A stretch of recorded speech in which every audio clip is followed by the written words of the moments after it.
Hi, good afternoon, everyone. We'll just wait a couple minutes. We're just waiting on Jonah right now.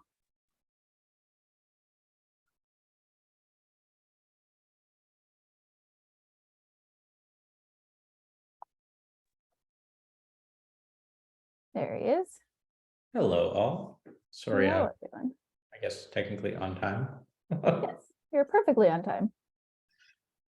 So hi, everyone. Welcome to our second Pitch Deck Teardown of the year and our last of the year. We'll definitely be doing these in the new year as well. But as many of you know, we are Forum Ventures. We are a early stage B2B SaaS VC firm. And ultimately, our goal is to help early stage founders get access to the help that they need and help the early stage fundraising process be easier, which is one of the reasons why we're here now. So Jonah is our in-house pitch deck expert, and he will be going over a few pitch decks today and giving some great tips that you all can take away to your own pitch decks as you go out to raise and answer any questions. So if you have any questions throughout, put your hand up, come off mute, ask your question. You can also write it in the chat. We will be answering them throughout, and definitely at the end, we'll address any that we haven't answered. And this will be recorded as well, so we'll be sending it to you once we're done.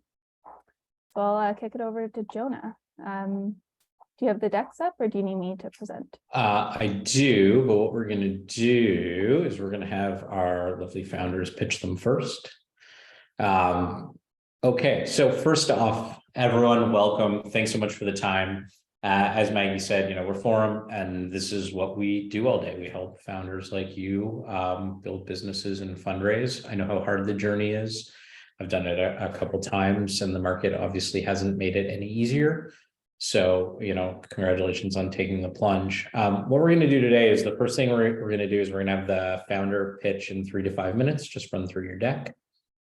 And then I'm going to give some feedback. And then we're going to pause and give a chance for some questions. And then at the end, we'll have a chance for some more general questions. The point here is to give really specific advice. It's going to be a little bit tailored to what the market is expecting to see now, which is definitely different than a year ago. You can't just say metaverse and then disappear in a cloud of smoke anymore. You actually have to have a business. So that's cool. But with that said, I think we will start with, why don't we start with, Maggie, who should we start with? Why don't you? The first one on my tabs is Patter. Let's do it. The founder from Patter here? Yes, he is. Hi, everyone. Hey, how you doing? Great. Daniel, thanks for having me. Jonah, Maggie, appreciate it.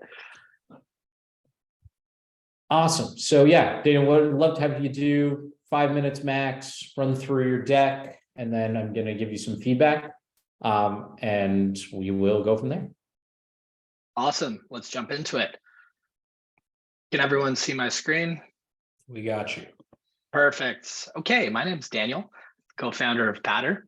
We're helping independent landlords with the frameworks, the tools, and the community to be better real estate investors. So there are over 500 million rental properties in North America. And a little known fact, 70% of those are actually owned by mom and pop real estate investors like myself. What we find is more than 3/4 of them are actually managing them on an Excel spreadsheet, shoebox full of receipts. And they've actually been neglected when it comes to a software standpoint. So we're actually building a platform for them to manage every aspect of the real estate transaction. My co-founder and I are approaching this problem from a unique perspective because we are both independent landlords. We own properties across Canada, and we identify with this issue on a very molecular level. My background, I spent the last 3 years at a fintech startup, scaling it from 30 people to 250 through an exit to a large insurer. And my co-founder has 2 exits under her belts, and she has been a fractional CTO for the last 5 years. We're both full-time on the business, and we have a team of about 7 contract and full-time employees.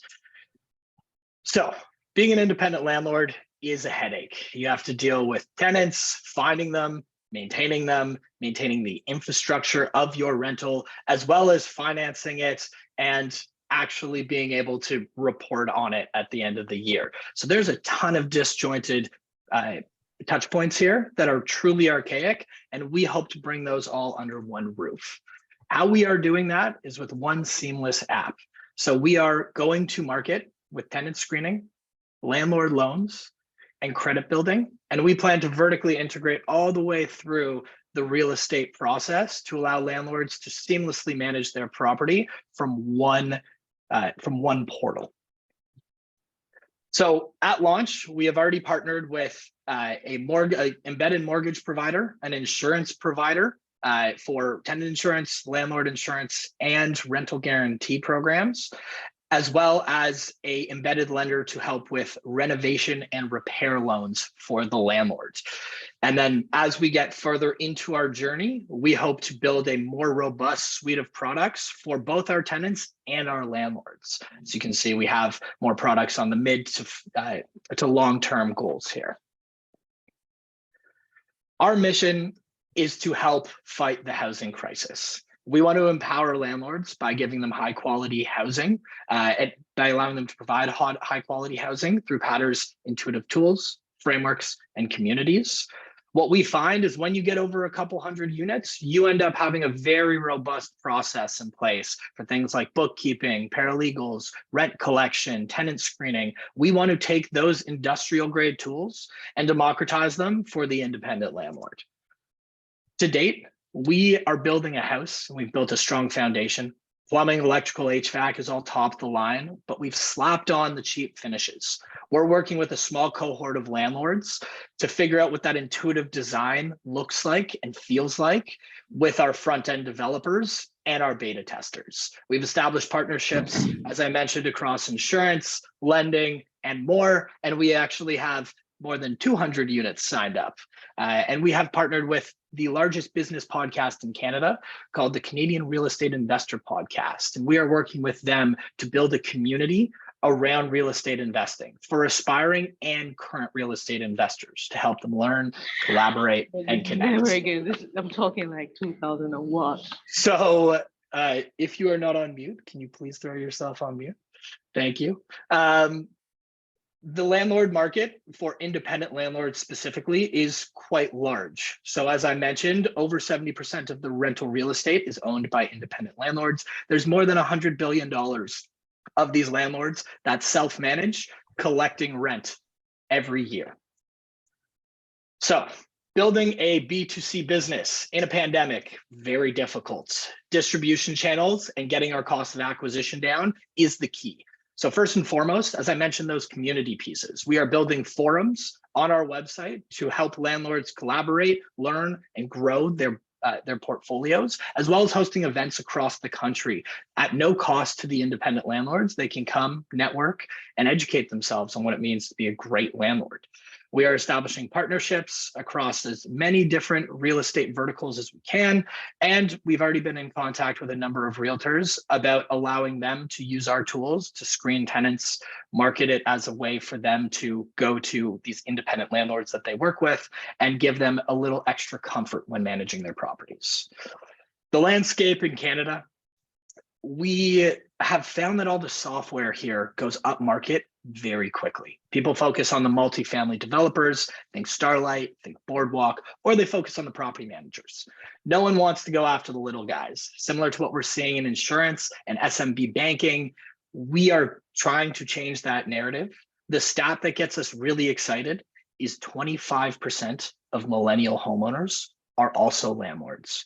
So what that's telling us is people are moving out of a condo into a single family home, renting out the condo, they're renting out their basement, or they're buying a multiplex and hacking their rent. That's how I got into the landlord business. Our 5-year plan is to actually be the blue check mark of the rental ecosystem. So our goal is to have Patter certified tenants and Patter certified properties. Each of these will be paying us a monthly SaaS fee, which includes things like insurance, things like access to bespoke financial products, as well as discounts on things like furniture and internet. We want to bring the landlord and tenant community together and make renting better for everyone. That is all. I cut this deck short by accident and didn't put the finish slide on, but I will pass it back over to you, Jonah, for any questions. Awesome. Okay. So if you could throw, actually here, you know what? It's probably easier if I throw it up. Hold on 1 second. I'm going to throw your deck up and we're going to walk through it. So Lovely. first off, a couple things. Presentation was really solid, right? You've clearly, you've practiced it. You're a good presenter. That's amazing. It's well designed. It looks professional. You know the lingo. It's clear that you're like native to the space, both on the property side and actually just the way technology companies work. That's all really, really good. A couple of things that you might potentially want to work on, and this is true for almost all decks I see. Your vision is not explicit. It's implicitly baked throughout many of your slides, but at no point do you just stop and say, here's what we're trying to do. You kind of did it in the second last slide, but the second last slide is towards the end. And this is for everyone. If you look at the DocSend data, after team and market size, vision is the third most looked at slide. If you're not explicitly communicating what your vision is, then you can't expect us to pull it all out from everything. The other thing is there is, for a first pitch deck, too much detail in your deck. And we'll go into the specific places where that is. Every founder does this. You're experts on your space. You spend all day thinking about this. You know the problem intimately. So what you want to do, naturally, is you want to tell us. And that's amazing, except that the pitch process is like, to go from where you are to getting a pre-seed or seed round check, you're probably going to meet with a VC like 5 or 6 times. We need to know everything you said, but we don't need to know it in a first meeting. And despite the fact that it's been quite a long time for me, I always make the analogy to dating. On a first date, I don't need to know everything about you. It's all we're really trying to find out, is this a good enough time to meet again? That's all we're trying to figure out in a first meeting as a VC is this worth digging into, where you'll be given the opportunity to share all this. So there's exactly 3 things that a VC wants to learn in your first meeting or when they read your deck. Do I believe in the market? Is there an opportunity? Do I believe in the team? And then what's the vision against those 3 things? That's it. If we like the team, we like the market opportunity, and we think that there's a potential company that could be built around your vision, we're going to want to dig in on all that nuance. Unless and until we believe those things, everything else doesn't matter. If I don't believe in your market, what difference does it make what your product roadmap is? If I don't believe in the team, because I don't think you're good for whatever reason, who cares what you're building? If you told me that, our vision is to build a software, and I don't think that anyone could ever build a company doing that, nothing else matters. So remember, team, market, opportunity, vision. That's all you're trying to sync. The other thing is, as a VC, I will read or discuss 20 some odd companies today. And so if we're going to read or discuss 20 some odd companies today, what's the maximum number a person could remember times 20? It's probably like 2 or 3 things. So I need to be like, she was awesome, huge market. Yeah, I'll buy that. And that's kind of it. So that's specific. That's for everybody. That's really tactical advice. But I want to get, that's really general advice. And now I'm going to get really tactical with this deck. Does everyone have my screen? Awesome. Yep. Okay, great. Perfect. Oh, another thing, the creative's good, guys. The creative's good is a little bit like, wearing a clean shirt on your first date. Just shows me you care. So, if you haven't paid for creative, do it. You don't need an agency. You can go on Fiverr and spend the $99. It's totally fine. Get someone who makes sure it's pixel perfect. You're asking strangers for hundreds of thousands or millions of dollars. It's the least you can do. Okay, great. So you're framing out a problem statement here. You're making it sound pretty big. That's good. There's a problem statement. Sure.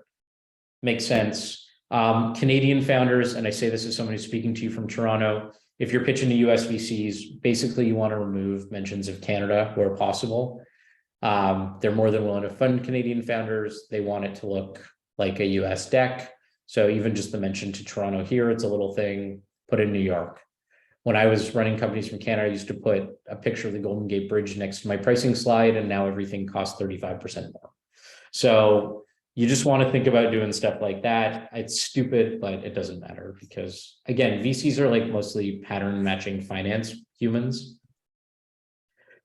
Team, this is great. I like what you did here about describing your expertise and experience. If this is a send deck, everyone include a link to your LinkedIn. We're lazy. Noted. Right. So this is for everyone. Just we're going to want to link in. The associate's going to want to look you up. The rest of your team doesn't really matter at this point. Your 3 contractors in wherever, like who cares?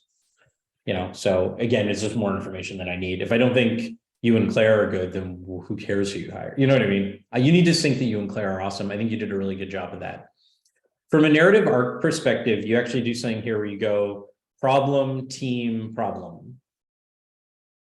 Right? You're not grouping the narrative. And again, here's the other thing. We're telling a story. So if I were to summarize Daniel's story, his story is, look, Claire and I have had a little bit of success in the technology sphere. We've helped build or built a bunch of companies, sold some. And then, we bought some properties, and like 70% of property owners are actually not the evil corporations. It's just people like us, and managing these things really suck. And we've got a better way. And our vision is to be the platform for small property owners everywhere. That's the story you just told. But notice how in 30 seconds, I just communicated the 4 things that matter. Tell the story. So if you're going problem, team, problem, your narrative's all over the place. Tell me the story of your problem. Okay, so here you kind of tell me your vision.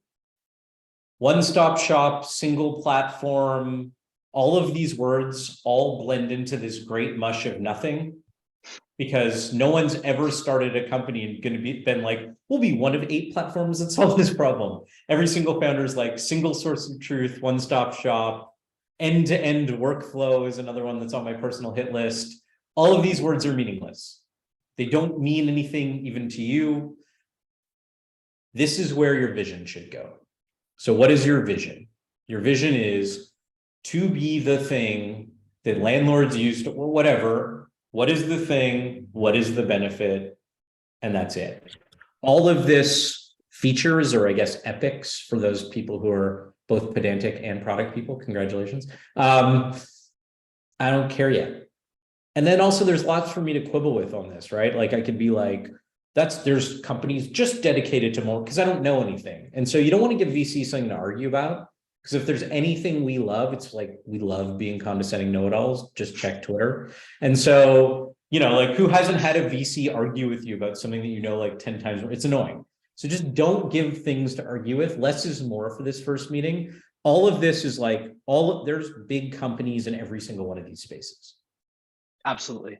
Right. So So you mentioned that because you're using embedded providers for some of this, so you know that, but that wasn't clear until 4 slides later. So when I was looking at this, I'm like, that's impossible. And I mean, I wasn't, because I was listening patiently, but like, that's not really a VC vibe. So remember, VCs are biased to say no. So we're just looking at reasons to be like, no, we're going to see 2,000 things. And well, I mean, Forum's going to write 75 checks, forumvc.com, but everyone else is going to write like 10 checks this year. So they're going to see 2,000 things. Sorry, Daniel, go ahead. You had a question. I'm a very visual person. I'm a visual learner. I know when I'm trying to summarize our product, I try to make it visual. My goal is to make this the vision slide. Yeah. And I kind of center it on the free management platform in the middle. How would you recommend, if I'm stripping out everything on the right, would you just put the tenant on the other side and say, hey, we are just going to be the place for rentals to live, and just have that statement? Yeah. So this is the hardest part. You all need 2-sentence visions at a maximum. Let's pretend you're at a cocktail party or someone asks what you're building. For those of you that go to cocktail parties, I certainly haven't. But so when someone's like, what are you building? You need to be able to, in 2 sentences, say what you're building. It's really, really hard to do, but you need it for your everything. You need remember elevators? You need an elevator pitch. And so when I get off this call and someone says, what's Daniel building? I need to be able to communicate that to my partners. Believe it or not, when we're in investment committee meetings, which is where I just came from, there's not like a lot of slides and graphs going on. It's just a bunch of people talking. So it's incumbent, and we drill everyone on this, which is getting to your vision. And so you need to be able to say, and your vision isn't your product is how you're achieving that vision. Your vision is how the world's going to be different because you exist. And so for everyone, when you're thinking about how to craft your vision, this is how I do it. So let's pretend, Daniel, this is the success that we all believe it's going to be. And Maggie's introducing you on BNN the morning after you rang the bell at NASDAQ or your preferred IPOer of choice. And we're like, I'm here with Daniel Moss. Daniel has built company X that does, and then those two sentences, that's your vision. And if you'll notice that all those intros, they never talk about your product. They just talk about how the world's different now that you exist. That's a vision. Right? So that's what I would urge everyone to get very fluent in. And if it sounds hard, it's because it's really hard. But keep doing it. Monetizing the platform. Okay, so here's the thing. Same thing, narratively. I don't really know what the platform is. And right now, it's all I should know is vision. So what you want to actually tell me now is just like, here's the business model. Mm-hmm. But then we go back to mission.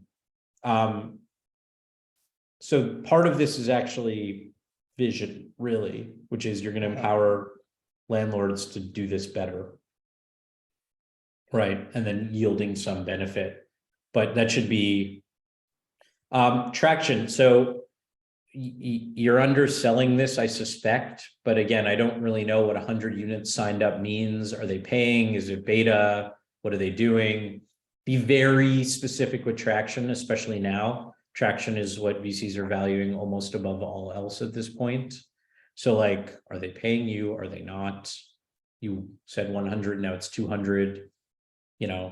Like if you doubled, you can update it. If it's growing fast, you can have a graph. And again, I have no context for what this means. This is your market size. You picked rent as your metric, but I'm not 100% sure that you're a rent collection platform. So I'm not sure why that's a metric. We do rent collection, but it's not how we make our money. We're just showing that there's 500 million rental units in North America.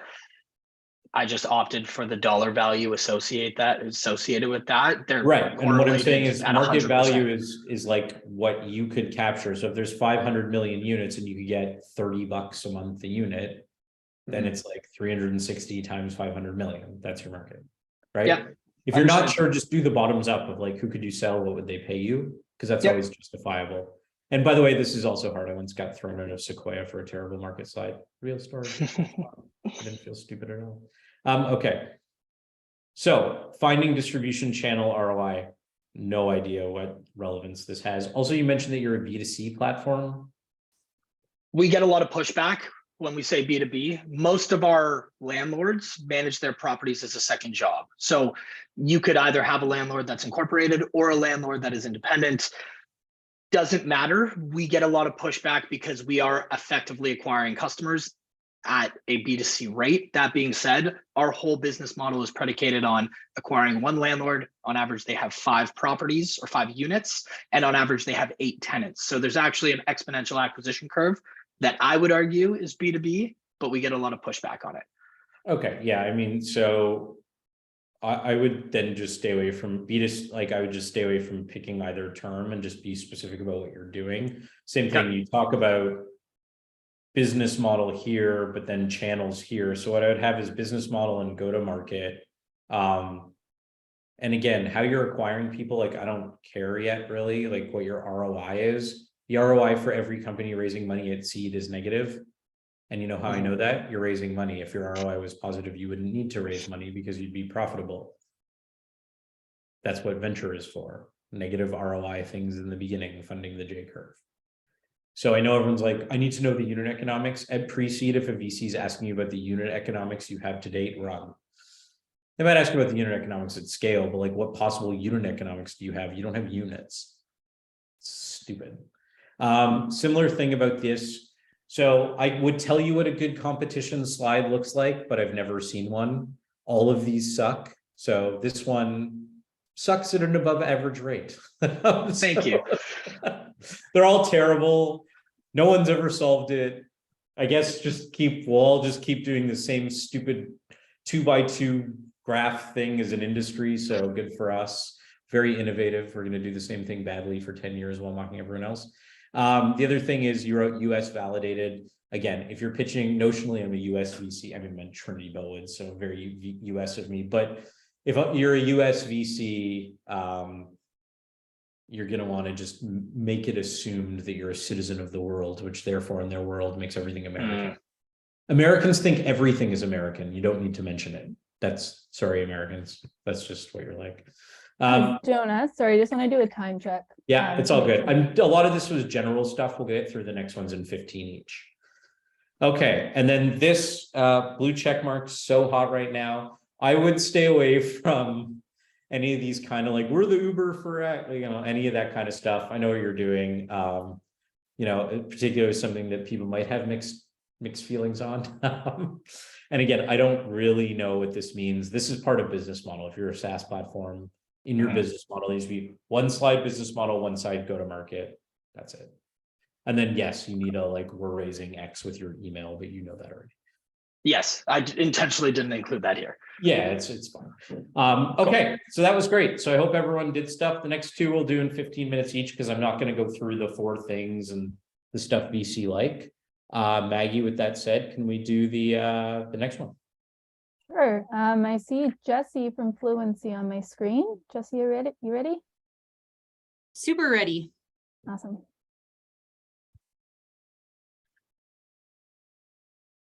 All right. Hopefully y'all can see this. We got you. Brilliant. And I just want to make sure too that it switches. Is that working? Okay, awesome. Yeah. All right, cool. Hey everybody, I'm Jesse. I'm the CEO and founder of Fluency. We are uniting partnerships and sales to drive revenue and enable trust. So what's a partnership? I kind of like to level set on this. When I go to a social event, people ask me what I do, what partnerships is. And I sort of ask them, have you ever had a Doritos Locos taco? Most of them are like, yes, it's delicious. And I say, okay, well, Doritos and Taco Bell got together as 2 businesses. They created a co-innovative product, and then they have to sell that product together. So what I do is actually help the guy at the Taco Bell window to talk about how delicious they are. And I do that in tech. So what is a partnership in tech? A really great example of this is like Chili Piper and G2 got together to create something super innovative that helps people to make meetings if they're interested in a software, like super simple. The idea here is that traditional B2B sales is really dying. So I was on a call with a CTO the other day. He was telling me about this super frustrating buying experience. He'd actually reached out to a company because their software integrated with a software that he already used and was familiar with and loved. He was really disappointed with his experience with the seller because he was explaining how much he loved the integration. The seller had no idea that the 2 softwares even had an integration, much less the value of that partnership and what it could bring to him. He actually ended up going with a competitor that was much better at telling that story. Sellers really used to be the single source of truth and influence. And now they're really struggling to know all of the ways that a buyer might use or integrate their software. And that really sort of erodes trust. It's going to be critical for sales teams to talk about their partnerships in order for sales organizations to really take full advantage of the partner growth lever. Current enablement tools just really aren't designed to solve for this. When I was helping to build out the strategic partner enablement program at Apple, I really struggled with this too. And it isn't because we didn't care about enablement or that we didn't have a good story or program. It's really that the technology wasn't there to really help sellers to take advantage and fully know the power of their ecosystems. Finding, ingesting, and articulating the value of ecosystem solutions is often just far too much friction for sellers to overcome. They're singularly focused on the customer that's in front of them and how their solution solves that customer problem. And they rarely consider how their solution sort of fits into the ecosystem that the customer is already using. Fluency seamlessly connects relevant partners to sellers automatically in their workflow, helping sellers to close more faster with their partners. So how do we do that? So it's pretty simple. Our wedge is pretty simple at the moment. So a seller books a meeting with a prospect or a customer. Fluency then identifies any partner overlaps, so partners that are already working with that customer. And then we send the seller that partner opportunity in a Slack message and how to learn more about that partnership. And we do all of this in their stream of work. We wanted to make sure that we were removing any friction from partner selling. What that ends up looking like is this. It's a Slack message, it's a Slack app. And the seller gets the information about the customer, what meeting is coming up, and any partners that they should be looking at and working with. And very simply taking them out to the enablement content that usually already exists. So that's our wedge. But here's our vision. So we believe that partner enablement will be the driving force in creating ecosystem sellers. And we want to be the keystone of this revenue growth. So we're starting with this trigger-based partner enablement, but we want to move into the collection and ease of partner attribution data, and then eventually into machine learning multi-value proposition creation that helps sellers to know not just them and one partner, but them and their whole ecosystem of partners that may work to create a customer solution. We already have partnerships ourselves with the top companies in partnership tech, PartnerTap, Crossbeam, and Reveal. These are tech partnerships integrations that we have built and are building. We have a freemium model, so our first year is free, no credit card required. We're category creating. This is pretty new and a fairly new go-to-market. And so we are focused on acquiring as many companies as possible and making a handful of design partners so that we can get and iterate on feedback quickly. And we're going to monetize on the number of function or the amount of functionality, but also the number of users using the software. We have 62 companies on our waitlist, including Content Square, Nelnet, Twilio, HubSpot, and Procore. We have 2 design partners, Drift and Sendoso, and we recently just onboarded Gong as well. I have experience on both sides of this problem, both as a direct seller and as a partner enablement engineer in my 7 years at Apple. And I actually helped to develop the strategic partner enablement program, working with companies like Salesforce, Deloitte, Accenture, and Cisco. My fractional CTO, Andy, has been an engineering leader for a number of years. He's deeply knowledgeable in infrastructure and architecture, and is the author of a number of open source projects. We are uniting at Fluency. We are uniting sales and partnerships by seamlessly connecting relevant partners to sellers automatically when it matters to their customers. And we're excited that you may join us to bringing B2B sales into the next generation. Awesome. All right, perfect. Well, thank you very much. I'm going to share and we can talk about it. So let's talk about the good. So the good is the deck flows like a story, which is great. The Apple background around creative and storytelling comes shining through. So that's awesome, right? If you didn't learn that there in 7 years, then I'm sure there's some people there that would take you out to the woodshed. But yeah, no. So you're telling a story, which is great. It was conversational, which was great. You're confident, which is great. It looks good, which is great. You've hit the major kind of team vision.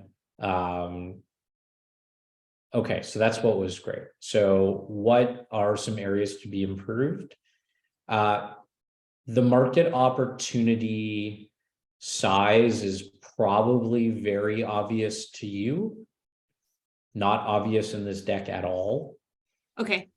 So how big is the market? That's just something that's just like glaringly missing from a big, like, how big is this opportunity? Is this like only partner? And I say this like we're an investor in Allbound, who I'm sure you know. So, you know, we've got some experience in this space with Daniel and the team there.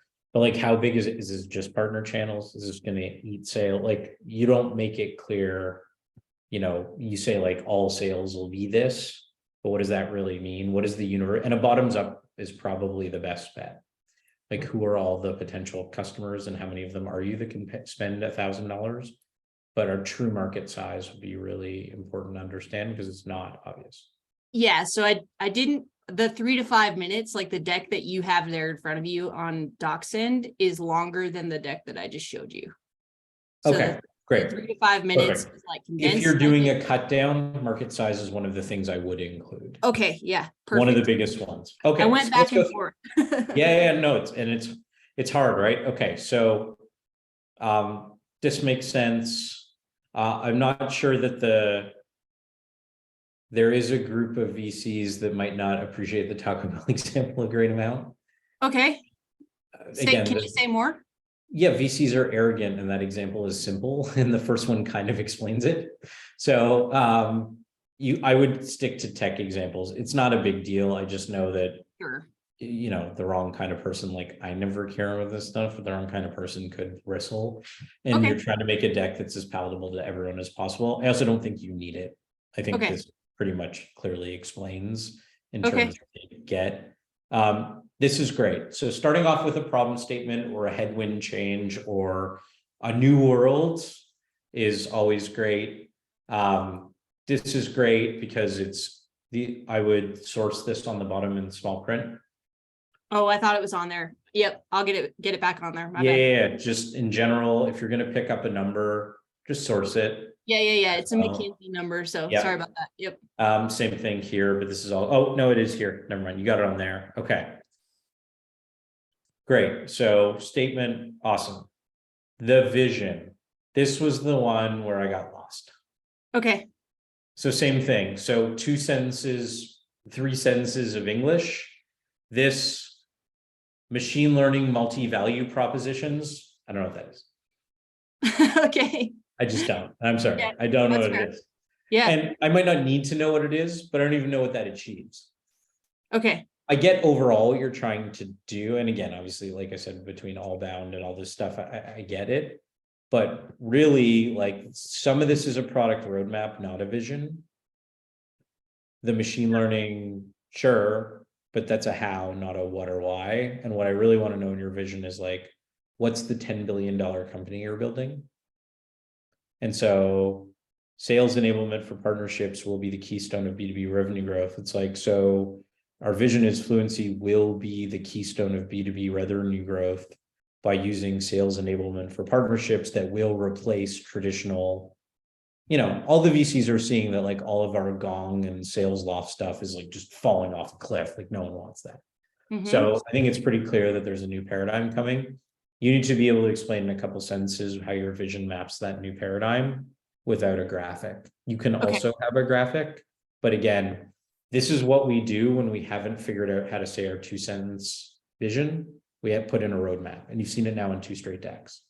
Yeah, no, that's fair. I got this template actually from a VC. Yeah, no, fair enough. So, yeah. That was the direction I went because they were like, and then I shared it with them and they were like, yeah, this is perfect. So it's kind of Totally. And downstream, you're going to need this to okay. explain how you're going to get there. Okay. But this is for someone whose attention you already have. Okay. You guys have to remember your first deck, the DocSend metrics send, when you send a deck to a VC, that VC will spend less than 140 seconds reading it. Got it. That is the statistical average. So when people are like, well, I sent you a deck, and then you get on the call and they're like, stupid, it's because they skimmed it. Okay. And so what I want to know in a skim is just, and like, that's the reality. It's unfortunate. So if you're talking to a VC friend or someone who's a network, they want to know. Yep. This is a great slide for your second meeting. Perfect. Your first meeting or your send deck, just plain English. Got it. And that's also your elevator pitch when someone's like, what are you building? It's like, oh, I'm building something that's going to replace B2B sales. This is sales enablement for partnerships that does X, Y, Z. Got it. Okay, wedge. Love this. This makes a lot of sense. Really, this is your product slide. This is how it works. This is proof of how it works. Awesome. This is the value. Great. Same Another thing. crappy competition slide. Because it doesn't mean anything. Like, oh, like, No. yeah, seismic's not just in time. Like, what does that mean? Like, I don't know. I don't even know what seismic is. But like yours is just in time and theirs isn't. But like what I find is everyone just puts in the stuff theirs has and others, but I don't know if that's the thing that's going to make you win. I have no meaningful solve here because again, if I were making a deck right now and you asked me to make a competition slide, I would have picked either Daniel's last time or this one and they'd both still be bad. Okay. So this is the useful feedback you all gave up time for. Sorry, they're all bad. I got nothing. What I want is a talkover for you to actually explain why you're going to win. More so than competition, what's the reason you're going to win? And it's not because you have just in time and Seismic doesn't, because I'm presuming Seismic has engineers and if they wanted to build just in time, whatever that is, they probably could. Yeah. It's not like some secret sauce that like only you have conceived of. So it's actually, you're not going to win based on feature in an early stage company. Right. Why are you going to win? That's what I want to know.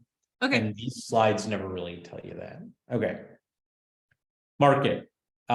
Great. I need some sizing here. And again, here we all do this sometimes. The Salesforce App Exchange being $1.6 trillion has nothing to do with you.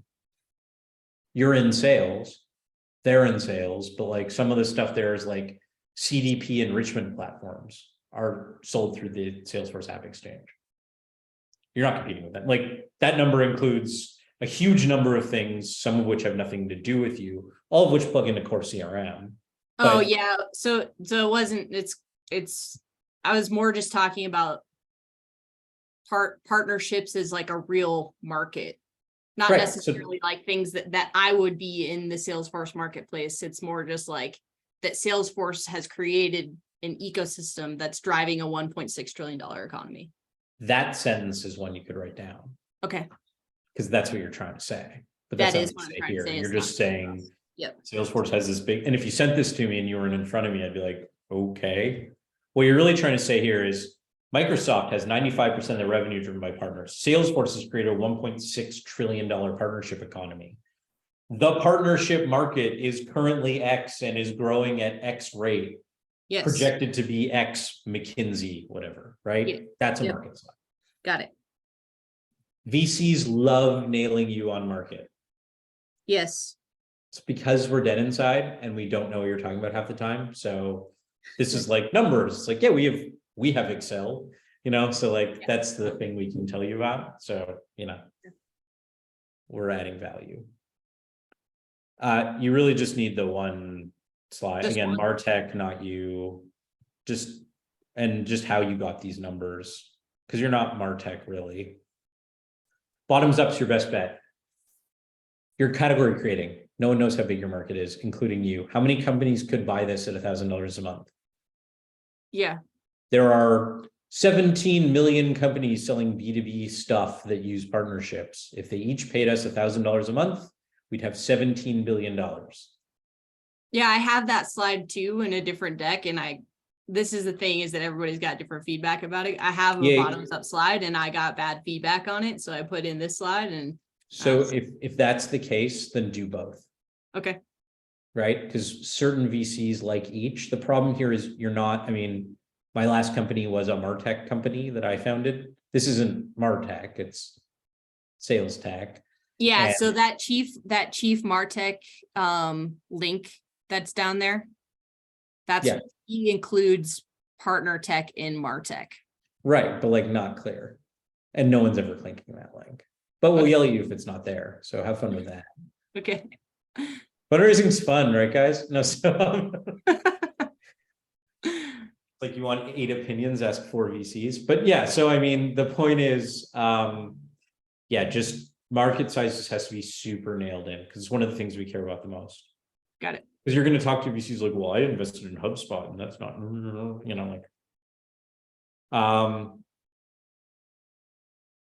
you can skip this slide entirely for a meeting one. Okay.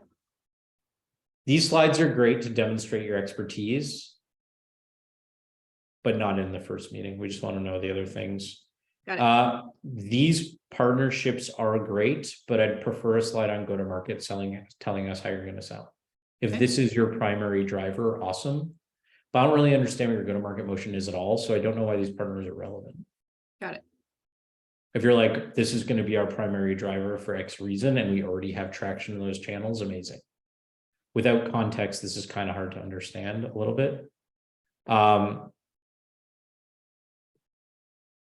Yeah, same thing. This just needs to be explained better. This will work great when you're in the room. If you're sending this ahead, no one's going to know what this means.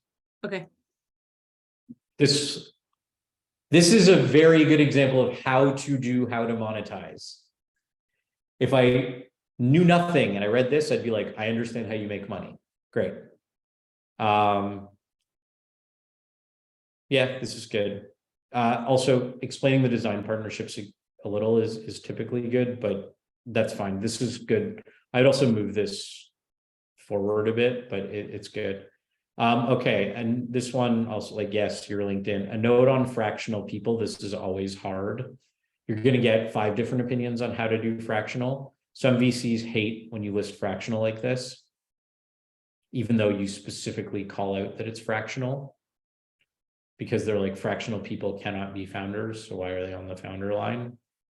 Some VCs don't care. Just be aware that that's some people's particular like pain point because they've been burned. And I think obviously that this is going to be something that comes up, the non-full-time tech person. Yep. So you're trying to address it here. Just be aware that some VCs will get their back up about it. Okay. And there's ways where you can just like off to the side, but you get that a bunch where they just don't want the fractional people put on the same line as founder. Yeah. If I just put me on there though, then I'm going to get pushback about being a solo. Yes, you might just want to consider a creative treatment or like a call out or like make him smaller, something. Okay. No, I'm serious. I've seen this is disingenuous. And it's like, no, actually Sherrod advisor, but I've been in meetings where that's been a thing. Okay. But really, really strong. Great narrative, very clear. That's how you do it. Awesome. Thank you. Thanks. All right, let's do the last one, please. So we have Rachel from Printers Row. Rachel, I think you're just on mute.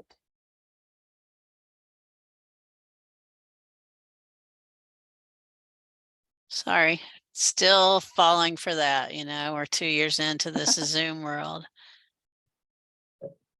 All right. Yeah, Okay. so we only have about 10 minutes, but we'll go quick. Okay, and you can see my screen? Not right now, no. No. Okay, so how's that? There we are. Okay, We got it. all right. Hi, I'm Rachel Bell, founder of Printers Row, the next chapter in book publishing. The complexities in the publishing industry are opaque, resulting in lost productivity and costly mistakes. In our 5 minutes here, I don't have time to go through all the steps, but with multiple steps in forward and reverse logistics, keeping track of product and money takes lots of time and lots of spreadsheets. There are 2 main characters in the book publishing story. Sylvia, she's a publisher. She spends weeks getting quotes from different printers and determining the most affordable option. It's an acute problem. Printers want her to pay in advance, but it takes her 90 days or more to get paid from retailers, resulting in an avalanche of cash flow challenges. On the supplier side, printers like Steven spend their days chasing past due invoices and dealing with hard to fill last minute cancellations. This makes it a challenge to staff the manufacturing line appropriately, and it also leaves a lot of money on the table since he can't fill those last minute cancellations. With Printers Row, publishers like Sylvia have a central place to manage their business. It saves them time and money, and we do it for free because publishers, we earn a percentage from each of their purchases. For printers like Steven, we take care of chasing invoices for him, so he gets paid quicker, and we offer a way to fill capacity when orders are canceled. We provide him with a steady stream of qualified leads, and we earn a take on each financing transaction, so Steven can spend his time on getting orders out the door. This means money in the book publishing industry can now move in hours, not months. We're on track to launch our MVP in Q1 of next year, and we have several customers in line to use the product once we launch. We make money on each transaction. Subscriptions for printers start at $500 a year. Commissions and referrals have a 7% take rate average, and we'll earn referral revenue on SaaS offerings and also build our own proprietary SaaS offerings designed for our customers' needs as the marketplace continues to grow. Printers Row is the first book publishing marketplace solution, creating a Zapier-like convenience for our customers. We're pre-product, but over the past year, I've been working in a consultant capacity to prove the concept to the tune of $160K. This manual process is not scalable, but we have customers. We also have taken our first pre-seed investment of $25,000. We're starting with our beachhead of small publishers and book printers in North America. Then we will expand globally to publishers and printers of a larger size. We can gain momentum and grow to include all the publishers in the ecosystem. By year 5, we're targeting $62 million in gross revenue. We'll acquire customers through trade shows, marketing, and customer referrals. With our combined experience as founder and CEO and our advisor,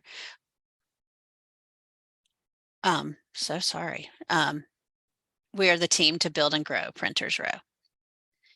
Thank you. I'm Rachel Bell, founder of Printers Row, the next chapter in book publishing. I hope you'll be a part of our story. Sorry about that at the end. Apparently, they're building a new house next door, and it just got really loud. No worries at all. That was great. Thank you. So things that were great here, clear narrative arc. This is a lesson for founders and actually me also. A lot of us like to tell our story. That's a very human thing. Rachel just showed us that you can effectively communicate your story in like 4 minutes. So that should be closer to the concise information there. And there are some obvious changes and improvements we can make in general, is what we should all be looking to do. Rachel, I'm going to confine my feedback to this deck as not a send deck. In other words, I actually think there's a bunch of elements. When we got this deck, the honest truth is when you're just reading it, almost none of the quality shines, not almost none, very little of the quality shines through. For the simple reason that it's very hard when you're reading it to understand the slides. Presented, it is of quite high quality. So I'm going to confine that to this, and as you take away as a send deck, find a way to put the key sentence that you said in writing, because no one's going to understand otherwise. But it's all there with a couple things. Okay, so a few things. So, all right, one second. Okay, awesome. Printers Row, next chapter in book publishing. This is a great cover. It teases the industry. It doesn't give away too much. Awesome. It's complex. This is a problem slide. They all kind of look like this. Great. You explain the problem. It's hard to navigate. Okay, this makes sense. Suppliers don't have deal flow. Great. Okay. You're missing a vision. Between here and here, that's where your vision goes. Your vision is to be the platform by which blah, blah, blah, right? So you got to say that. The platform, marketplace, and financing arm of the way modern books get published, whatever, right? But you need that here. This is a how, right? You're showing how. Again, with your talk track, this is very clear. Without your talk track, I don't know what this means. It looks like Flexport, kind of, but like book Flexport, like early Amazon Flexport. I just don't know what it is.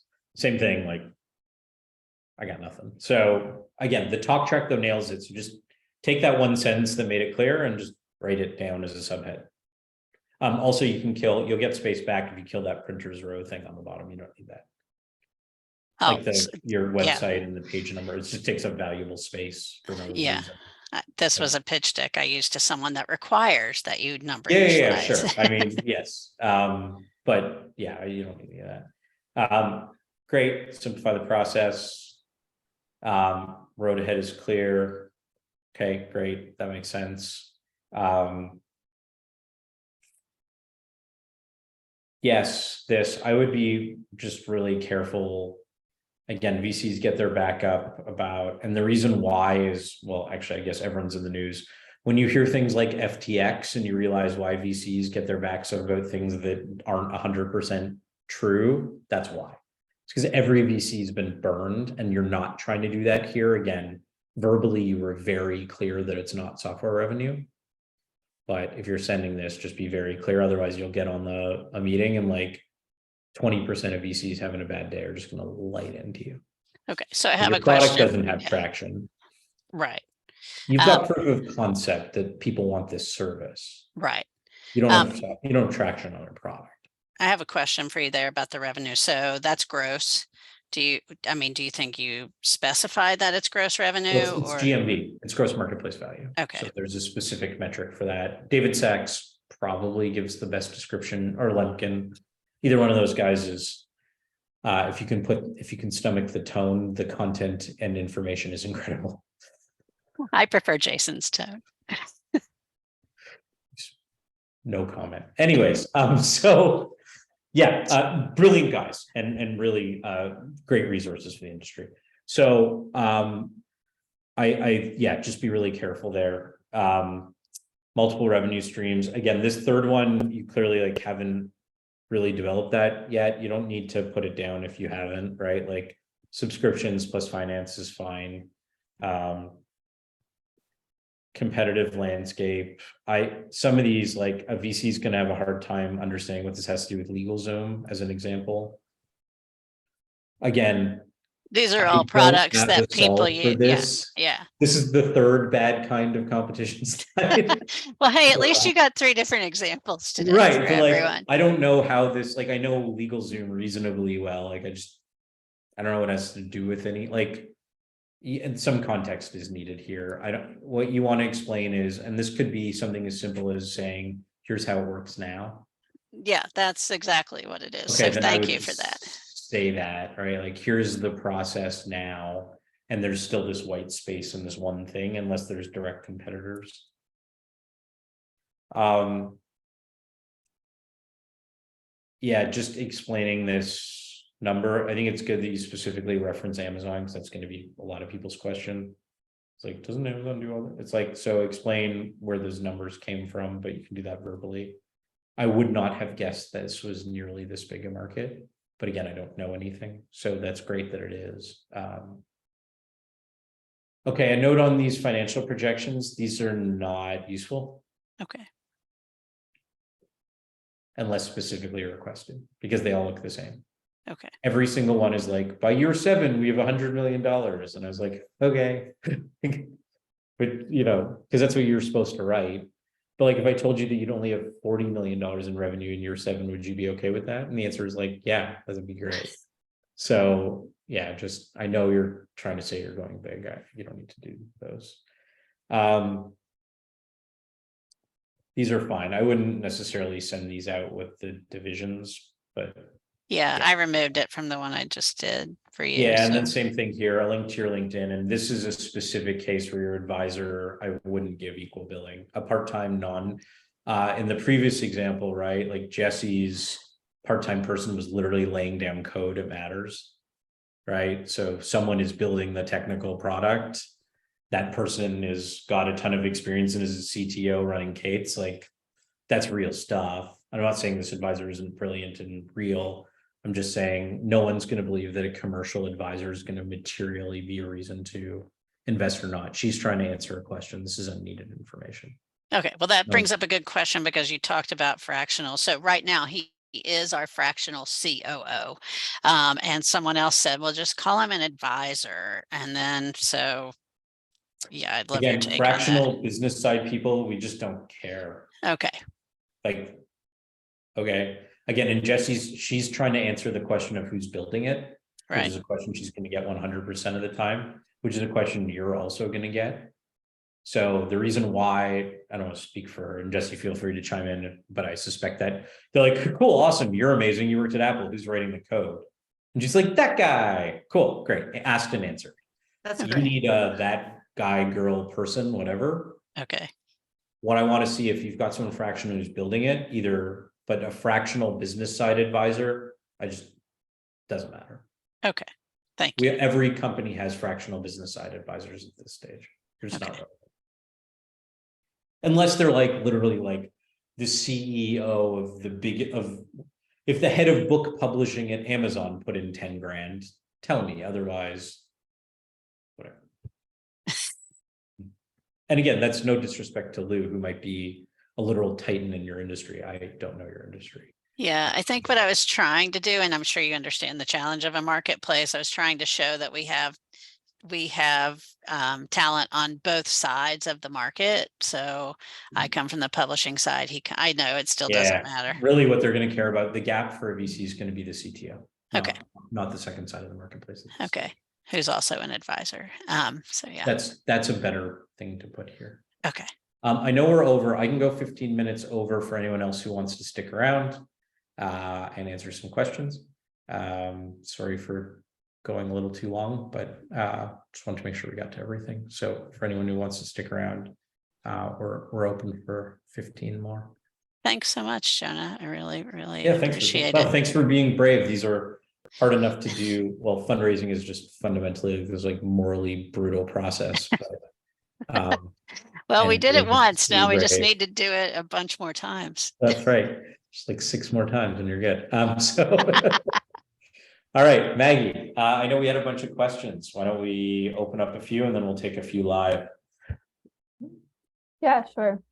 So one was about the overall market landscape. Somebody was asking, what do you see as the mindset for investors in 2023? Do you think they'd be cautious or more likely to take risks? Any insight that you can provide on that?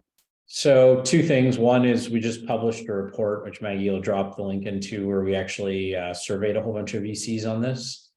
And in general, it was like 3% of VCs think that seed valuations are going to go up in 23 from where they are right now. And the rest thought they would either hold the line or go down. I'm obviously not going to predict the macro economy, because if I did that, I'd probably work at like PIMCO buying bonds or something. But it's hard to imagine in the normal distribution curve of outcomes, it's hard to imagine next year being better. So with that said, what do I think they're going to do? VCs, the good news for you guys is we only get paid if we deploy capital. The name of a VC who doesn't deploy capital is no longer a VC. It's just some guy giving bad advice. And the only reason why I'm enlisted to VCs is because of the check. So we have to deploy, or we don't have businesses. There definitely going to be a flight to perceived quality, and flights to perceived quality are going to mean a couple of things. One is proof and higher traction than was previously required is 100% going to be needed. And then the other thing is there'll be flights to perceived quality for the usual venture biases, which is second-time founders, people coming out of fast-growing tech, top colleges, which I actually think is wrong, and not a way to build a portfolio, but is probably those biases still exist. The fastest way to get over those is just traction. It proves what you're saying. And paid traction, because a big fear now is the SaaS contraction that's coming out alongside a recession. Awesome. Martin asks, for a pre-seed startup that's raising with a prototype, what would you expect a deck to have? So again, the biggest ones are always team, market, vision, and then like why there's an opportunity and why you think you're going to win, because you can't prove anything. So you're selling it all on those things, right? So it's like, what's the market? Why is there a market opportunity? Why is the team going to win? How big is the market? Those are the kinds of things you need, because you can't really prove anything. So we need to deeply believe that you found this white space that no one else is looking at, or no one is looking at that way, and that you're the team to deliver on it. There's nothing else you can prove at that stage.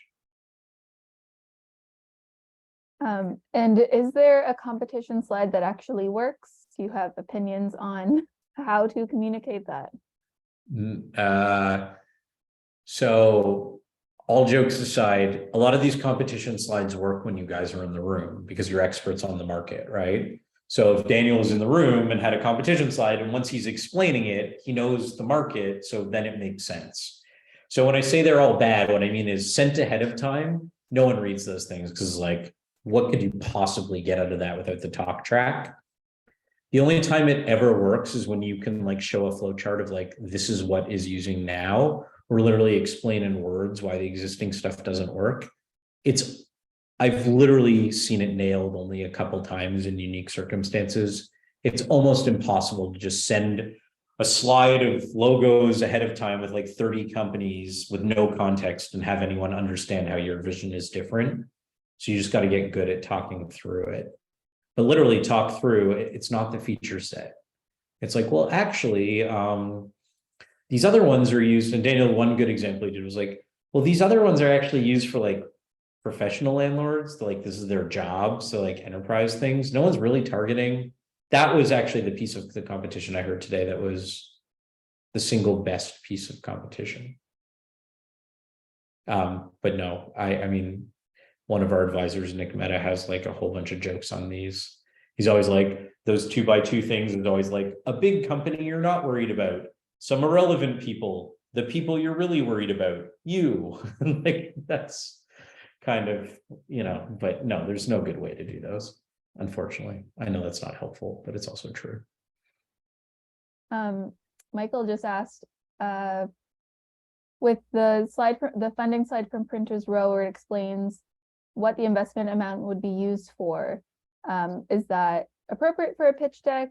Do you need to explain what that money will be used for? Is it kind of assume that it's going to be used for growth? So for every single person raising a pre-seed and seed round in the history of humankind, it's for people, right? Sales, marketing, and product and engineers in some combination. We know. So yeah, like once we get close to me wanting to give you a check, if I'm like, if I give you $1 million, what are you going to do? It's like, I'm going to hire some people. I'm like, okay, like, and then maybe like do some marketing. So what you need for due diligence for a real round is you need a pro forma budget showing your next 2 years. That needs to be buttoned up and proper. And, we've got good examples of that. It's not inappropriate. It's just unnecessary. And I don't even see them anymore when they come across. Because unless they're completely unreasonable, like Rachel, what was your 30% product, 20%, 50% staff? I mean, sure. Yeah, that makes sense. But they're all kind of like that. Awesome. I do have a couple more that were pre-submitted, but does anybody want to come off mute and ask a question live? Yeah, I have a quick question. Jonah, you said an ideal initial pitch deck is 4 to 5 minutes. Do you have a recommendation on the number of slides that should be? I figured out from your feedback that it should be somewhere to 5 to 8 slides. Does that sound about right? Sorry, what I mean is you should be able to nail the basics of the story in 4 to 5 minutes. Like when you're telling the story, just your narrative arc, you're going to fill in a bunch of details. A pitch deck should be for pre-seed and seed stage about 10 slides, and you should be able to do it in about 10 to 12 minutes. But the bones of just like the narrative arc, which is what I start with, right? Like I start by, what is the story I'm telling? And the story you're telling could be like, I'm Daniel, I built a bunch of tech companies and I own buildings and I saw this huge problem because all this other software is for these multifamilies. And we're going to fix that. We're going to be the one platform that you should be able to tell that story in just a couple minutes. He's then going to fill in the specifics around how he makes money, but those are actually tangents to your core story. So when I think about it, what most people do is they put together a collection of slides and then they rehearse it. What I'd urge everyone to do is tell a story and then expand it. And that core story, your narrative, the story of why you and uniquely you see a market opportunity that most don't and are going to win. That's the story you're telling me. That should be 4 to 5 minutes. And then, yes, there's a couple things that need to be in there, like market size, et cetera, that bring it up to about 10 slides. Thank you. Anyone else have a live question? Question as well. Hey, Jonah, thanks for doing this again. Always glad to see you. But so my question is, how do you combine the top down and then bottom up market size?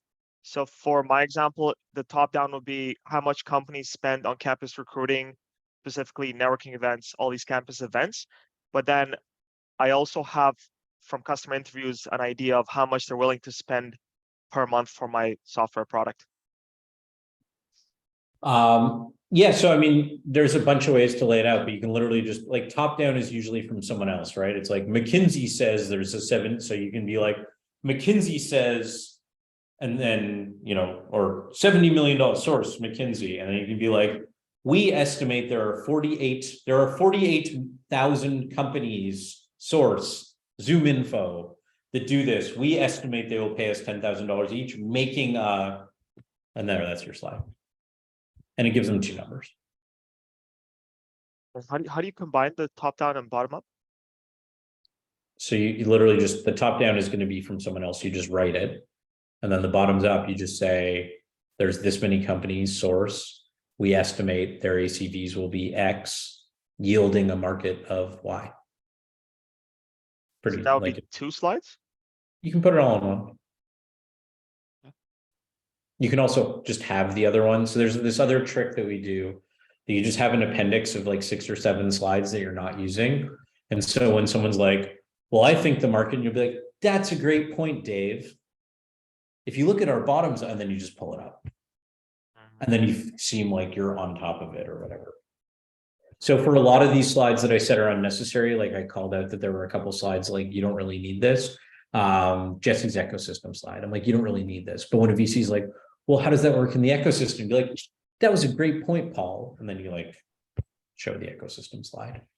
So yeah, because that's just there in case of an objection. So objection handling is a whole other part of this post narrative. So the more prepared you can be for objection handling, the better off you are.